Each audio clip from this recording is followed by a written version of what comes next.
కొన్నిసార్లు ఆలయాల సందర్శన ఒక గొప్ప అనుభూతిని కలిగిస్తుంది. అక్కడికి వెళ్ళి ఆలయాలను దర్శిస్తే ఎక్కడలేని ప్రశాంతత దొరుకుతుంది. అక్కడ కొద్దిసేపు కూర్చుంటే చాలు, మనసు పులకరిస్తుంది. రాత్రి ఆ సన్నిధిలో నిద్రపోతే చాలు, భయాలు దూరమైపోతాయి.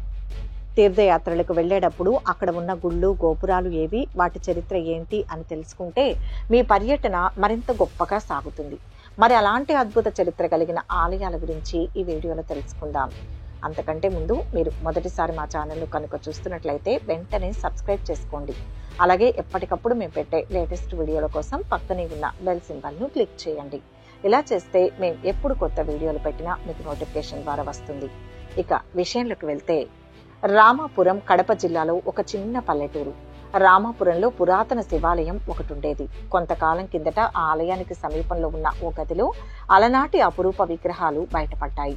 వీటిలో ద్వికంఠ షణ్ముఖ సుబ్రహ్మణ్య స్వామి, మోక్ష నారాయణ స్వామి, సంజీవని మూలికా సహిత హనుమ, కౌలిని మాత, ఉగ్రభైరవ మూర్తులు ఉన్నాయి. ఈ విగ్రహాలు 1500 సంవత్సరాల పూర్వం నాటివని పురాతత్వ శాస్త్ర నిపుణులు పేర్కొంటున్నారు.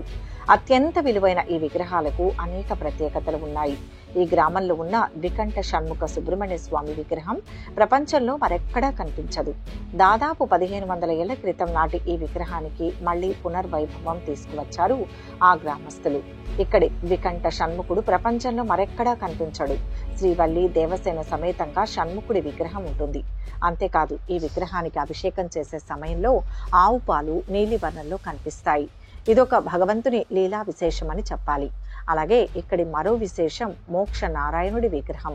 మహావిష్ణువు మోక్ష నారాయణ స్వామిగా వెలుగొందుతున్న ఏకైక క్షేత్రం కూడా ఇదేనని గ్రామస్తులు పేర్కొంటున్నారు. ఈ విగ్రహం వామహస్తంలోని శంకువు కాస్త కిందకు ఉంటుంది. మోక్షానికి మార్గంగా దక్షిణ హస్తం, చూపుడు వేలు పైకి చూపుతున్నట్లు ఉండే నారాయణుడి మూర్తి దివ్య తేజస్సుతో కనిపిస్తుంది. ప్రతి మాసం శుక్లపక్షం ఏకాదశి రోజున నారాయణుడు ఉత్తర ద్వారం నుంచి దర్శనమిస్తారు.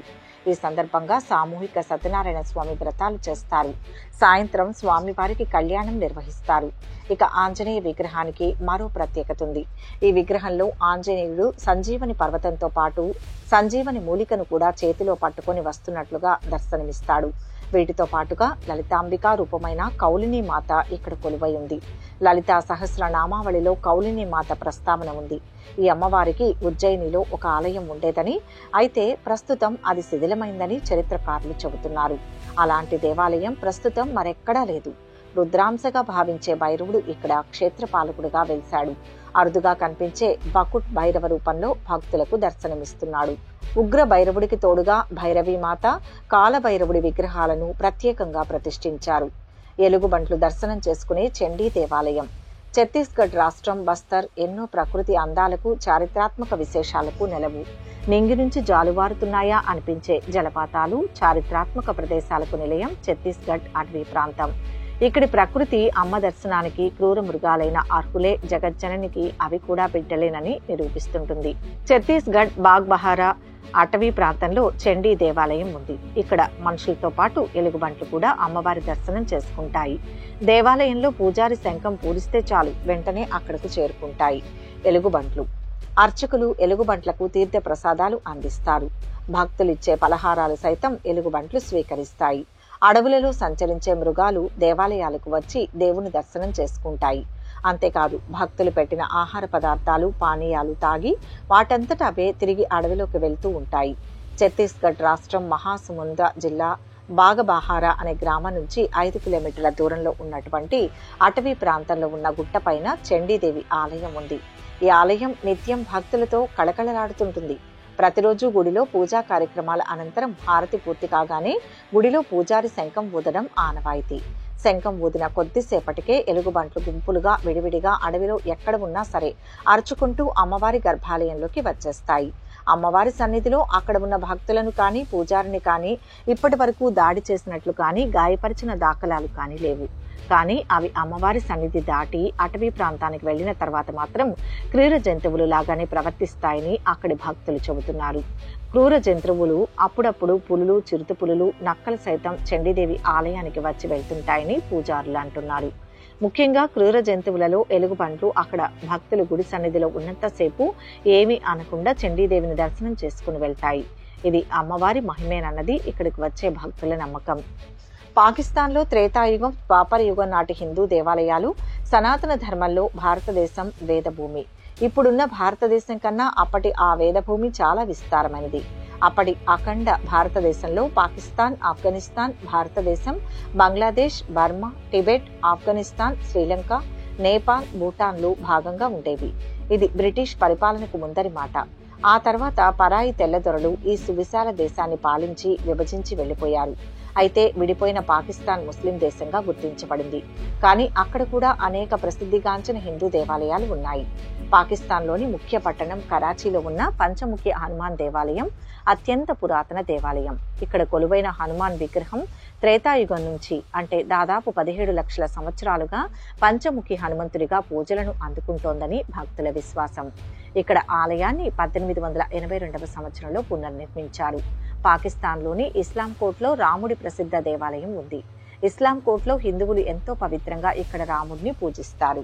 కరాచీ నగరంలోనే బందర్ రోడ్డులో ఉన్న స్వామి నారాయణ దేవాలయం సుమారు 160 సంవత్సరాల నాటిది. ఇక్కడ హిందూ ముస్లింలు కూడా పూజలను నిర్వహిస్తున్నారు. అంతేకాదు, భారతదేశం పాకిస్తాన్ విభజన సమయంలో ఈ దేవాలయాన్ని శరణార్థి శిబిరంగా ఉపయోగించారని చెబుతారు.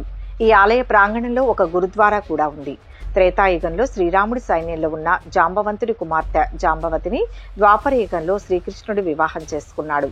జాంబవతి శ్రీకృష్ణ దంపతులకు పుట్టిన కుమారుడు సాంబుడు.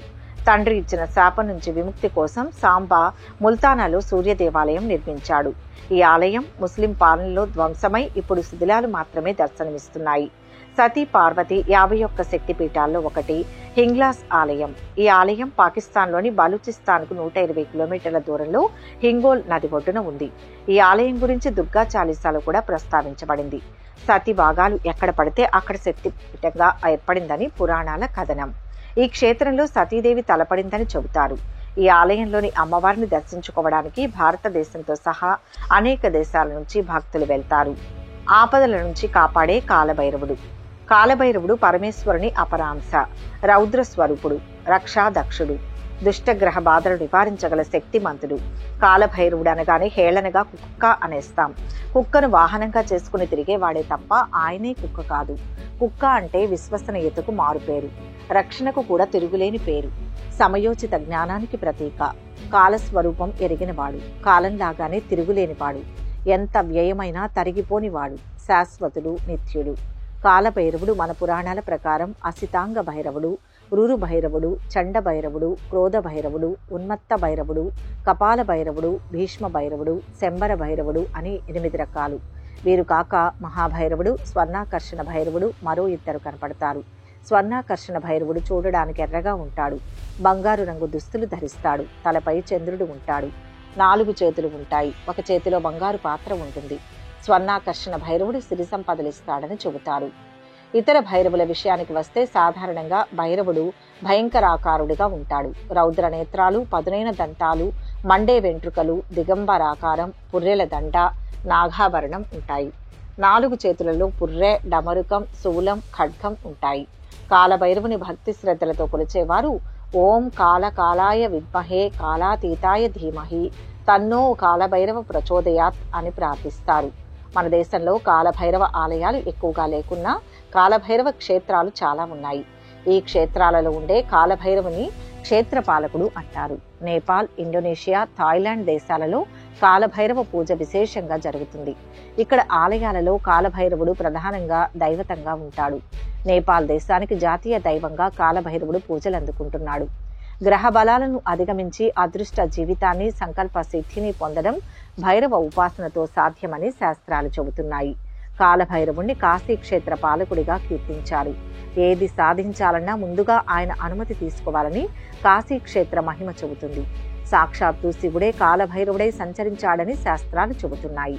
హోమ కార్యాలలో అష్టభైరవులకు ఆహుతులు వేసిన తర్వాతే ప్రధాన హోమం చేస్తారు. భక్తులకు అనుగ్రహాన్ని, అతీంద్రమైన శక్తులను ఆయన ప్రసాదిస్తారు. దేవాలయంలో ఆయనకు గారెలతో మాల వేస్తారు. కొబ్బరి, బెల్లం నైవేద్యంగా పెడతారు. ఈశ్వరుడు ఆయుష్ని ప్రసాదిస్తాడు. ఆయనకు పరమ విధేయుడైన కాలభైరవుని ఆరాధిస్తే ఆయుష్ పెరుగుతుందని ప్రతీతి. కాలభైరవుని క్షేత్రపాలక అని కూడా అంటారు. క్షేత్రపాలకుడు అంటే ఆలయాన్ని రక్షించే కాపలాదారు. మన దేశంలో కాలభైరవుని దేవాలయాలు చాలానే ఉన్నాయి. మన రాష్ట్రంలో శ్రీకాళహస్తిలో కాలభైరవుడు, బట్టల భైరవుడు దర్శనమిస్తారు. విశాఖపట్నంలో భైరవ కోన ఎంతో ప్రముఖమైంది. కాగా నిజామాబాద్లోని రామారెడ్డి ప్రాంతంలో కాలభైరవ స్వామి దేవాలయం ఉంది. న్యూఢిల్లీ పురాణ కిల్లా దగ్గరున్న భైరవాలయం అతి ప్రాచీనమైంది. పాండవ సోదరుల రాజధాని ఇంద్రప్రస్థ నగరంలో ప్రశస్తమైన కాలభైరవ ఆలయం ఉంది. తమిళనాడు అరగలూరులో శ్రీ కామనాథ శ్రీశ్వరాలయంలో అష్టభైరవులున్నాడు. అలాగే కరైకుడి, చోళపురం, అధియమాన్, కొట్టై, కుంభకోణాల్లో భైరవ దేవాలయాలు ఉన్నాయి. మధ్యప్రదేశ్ ఉజ్జయినిలో కాలభైరవాలయం ఉంది. కర్ణాటకలోని అడిచున్, చనగరి, మంగళూరు, కద్రి ప్రాంతాల్లో కాలభైరవ దేవాలయాలు ఉన్నాయి. భక్తులు తమకు క్రమశిక్షణ అలవడాలని, ప్రయాణాల్లో రక్షకుడిగా తోడుండాలని, నిరంతరం ఆపదల నుంచి కాపాడాలని భక్తి ప్రపత్తులతో కాలభైరవుని పూజిస్తుంటారు. ఈ వీడియో కనుక మీకు నచ్చినట్లయితే లైక్ చేయండి, షేర్ చేయండి. మరిన్ని ఆధ్యాత్మిక విషయాల కోసం మా ఛానల్ను సబ్స్క్రైబ్ చేసుకోండి.